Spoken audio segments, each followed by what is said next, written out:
शिवानी मांगवानी और आप देख रहे हैं news live. Pandit Deendayal Upadhyay management college में प्लेसमेंट डे चैप्टर 4.0 का आयोजन 16,50,000 रुपए प्रति वर्ष का रहा उच्चतम package. Pandit Deendayal Upadhyay management college Meerut में वर्ष 2025-26 में देश विदेश की प्रख्यात कंपनियों में चयनित छात्र छात्राओं के सम्मान के लिए प्लेसमेंट डे चैप्टर 4.0 का आयोजन किया गया। संस्थान से इस वर्ष का उच्चतम पैकेज 16.50 लाख रुपए दिव्यांश अग्रवाल का रहा, जबकि औसत पैकेज 6 लाख से 10 लाख रुपए प्रति वर्ष के बीच रहा। इस अवसर पर प्रबंध निदेशक डॉक्टर मयंक अग्रवाल ने कहा कि चयनित छात्र छात्राएं संस्थान ही नहीं देश का भी नाम रोशन कर रहे हैं।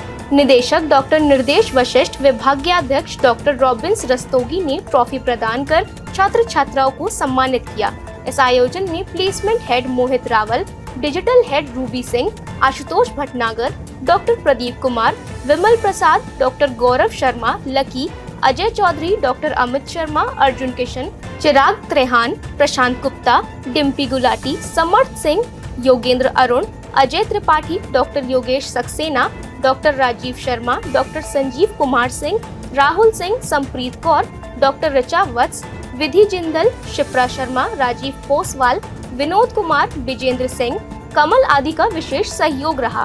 कार्यक्रम का संचालन डॉक्टर देवेश गुप्ता और शिखा मंगा ने किया। श्री राम मंदिर चढ़ावा चोरी मामले में एसआईटी ने सरकार को रिपोर्ट सौंपी, एफआईआर दर्ज करने और ट्रस्ट के पुनर्गठन की सिफारिश। अयोध्या स्थित श्री राम मंदिर चढ़ावा चोरी मामले में एसआईटी ने जांच रिपोर्ट राज्य के अपर मुख्य सचिव गृह संजय प्रसाद को सौंप दी है। सरकार की तरफ से साफ किया गया है कि जांच की कार्यवाही अभी प्रचलित है, यानी ये अंतिम रिपोर्ट नहीं है और जांच आगे भी जारी रहेगी। मीडिया रिपोर्ट्स के अनुसार एसआईटी ने इस मामले में एफआईआर दर्ज करने और ट्रस्ट के पुनर्गठन की सिफारिश की है। इसके साथ ही किसी सीनियर अफसर को मंदिर का सीईओ नियुक्त करने का सुझाव भी दिया गया है। इसके अलावा दान राशि की गणना का साप्ताहिक ऑडिट करने, प्रतिदिन चढ़ावे में आने वाली राशि की एंट्री करने, सुप्रीम कोर्ट की ओर से दिए गए निर्देशों का पूर्णतः पालन करने, सीसीटीवी कैमरों का डेटा स्टोरेज 45 दिन की जगह 180 दिन तक सुरक्षित रखने आदि की सलाह दी गई है। वहीं प्रारंभिक रिपोर्ट शासन को सौंपे जाने के बाद अब आगे की कार्यवाही पर नजर रहेगी। केंद्रीय मंत्रिमंडल से जॉर्ज कुरियन का इस्तीफा। बीते 21 जून को खत्म हो गया था राज्यसभा कार्यकाल। केंद्रीय मंत्रिमंडल से राज्य मंत्री जॉर्ज कुरियन ने इस्तीफा दे दिया है। राष्ट्रपति भवन के अनुसार राष्ट्रपति द्रौपदी मुर्मू ने पीएम मोदी की सलाह पर उनका इस्तीफा तत्काल प्रभाव से स्वीकार कर लिया है। सुप्रीम कोर्ट में वकील रहे जॉर्ज कुरियन केरल से भाजपा के सीनियर नेता हैं और 1980 में पार्टी की स्थापना के समय से ही इसके सदस्य हैं। उन्हें 2024 में मोदी सरकार में राज्य मंत्री बनाया गया था। जॉर्ज कुरियन के पास अल्पसंख्यक कार्य मंत्रालय और मत्स्य पालन, पशुपालन एवं डेयरी मंत्रालय में राज्य मंत्री की जिम्मेदारी दी गई थी। उनका राज्यसभा कार्यकाल बीते 21 जून को खत्म हो गया है।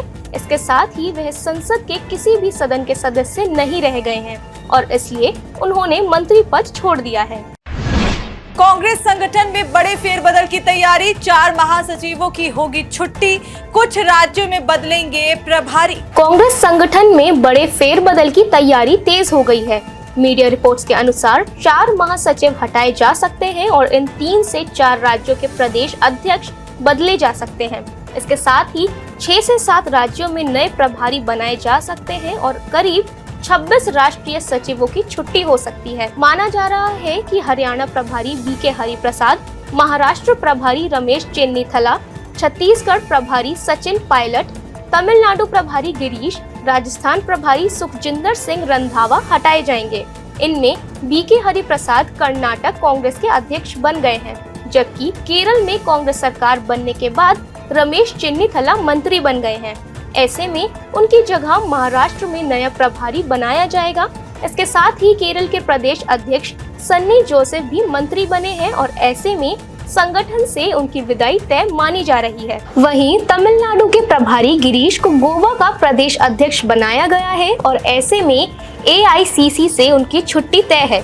दूसरी ओर दिल्ली, राजस्थान, पंजाब, तमिलनाडु और उत्तर प्रदेश में कांग्रेस प्रदेश अध्यक्ष बदल सकती है। अमेरिकी राष्ट्रपति ट्रंप के बयान का ईरान ने किया खंडन, कहा एटमी मुद्दे पर कोई नई सहमति नहीं। अमेरिकी राष्ट्रपति डोनाल्ड ट्रंप ने कहा कि ईरान अपने परमाणु ठिकानों की अंतर्राष्ट्रीय जांच के लिए तैयार हो गया है। इससे दुनिया को लंबे समय तक भरोसा रहेगा कि ईरान का परमाणु कार्यक्रम हथियार बनाने के लिए नहीं है। इसके तहत संयुक्त राष्ट्र की अंतर्राष्ट्रीय परमाणु ऊर्जा एजेंसी के अधिकारी फिर से ईरान में तैनात किए जा सकते हैं। वहीं ईरान ने अमेरिकी राष्ट्रपति के इस दावे को खारिज कर दिया है। सरकारी न्यूज एजेंसी इरना के अनुसार ईरान के विदेश मंत्रालय के प्रवक्ता इस्माइल बघई ने कहा कि अंतर्राष्ट्रीय परमाणु ऊर्जा एजेंसी के साथ सहयोग पहले से तय नियमों के तहत जारी रहेगा, लेकिन ईरान ने कोई नया वादा नहीं किया है। इसके साथ ही स्विट्जरलैंड में करीब 18 घंटे चली बातचीत में भी परमाणु मुद्दे पर कोई नई सहमति नहीं बनी है। शेयर बाजार में गिरावट का रुख, सेंसेक्स 447 अंक तक टूटा, निफ्टी भी फिसला। सप्ताह के दूसरे कारोबारी दिन घरेलू शेयर बाजार की शुरुआत सुस्ती रही और बाद में गिरावट का रुख नजर आया। बीएसई सेंसेक्स आज 140.44 अंक गिरकर 76,953.63 के लेवल पर और निफ्टी 34.05 अंकों की गिरावट के साथ 24,068.85 अंक पर खुला। इसके बाद बाजार में बड़ी गिरावट देखी गई और सेंसेक्स 447 अंक फिसलकर 76,646 अंक के लेवल पर आ गया। सेंसेक्स के शेयर्स में आज Sun Pharma, ICICI bank, Axis bank, power grid, L&T और बजाज फाइनेंस भी हरे निशान में नजर आए। सराफा बाजार में उथल पुथल जारी, सोने और चांदी के रेट में आई बड़ी गिरावट। घरेलू सराफा बाजार में उथल पुथल के बीच एक बार फिर सोने और चांदी की कीमत में बड़ी गिरावट आई। आधिकारिक वेबसाइट ibjrates.com के अनुसार 999 शुद्धता के सोने का भाव 1,816 रुपए की गिरावट के साथ 1,44,788 रुपए प्रति 10 ग्राम और 995 शुद्धता के सोने का रेट 1,869 रुपए गिरकर 1,44,208 रुपए प्रति 10 ग्राम पर आ गया।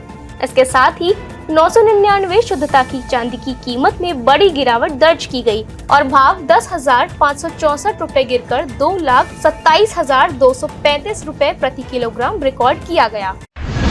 आज के लिए बस इतना ही। कल फिर मिलेंगे देश और दुनिया से जुड़ी अधिक जानकारियों के साथ। तब तक के लिए देखते रहिए और सब्सक्राइब करिए IIMT मीडिया।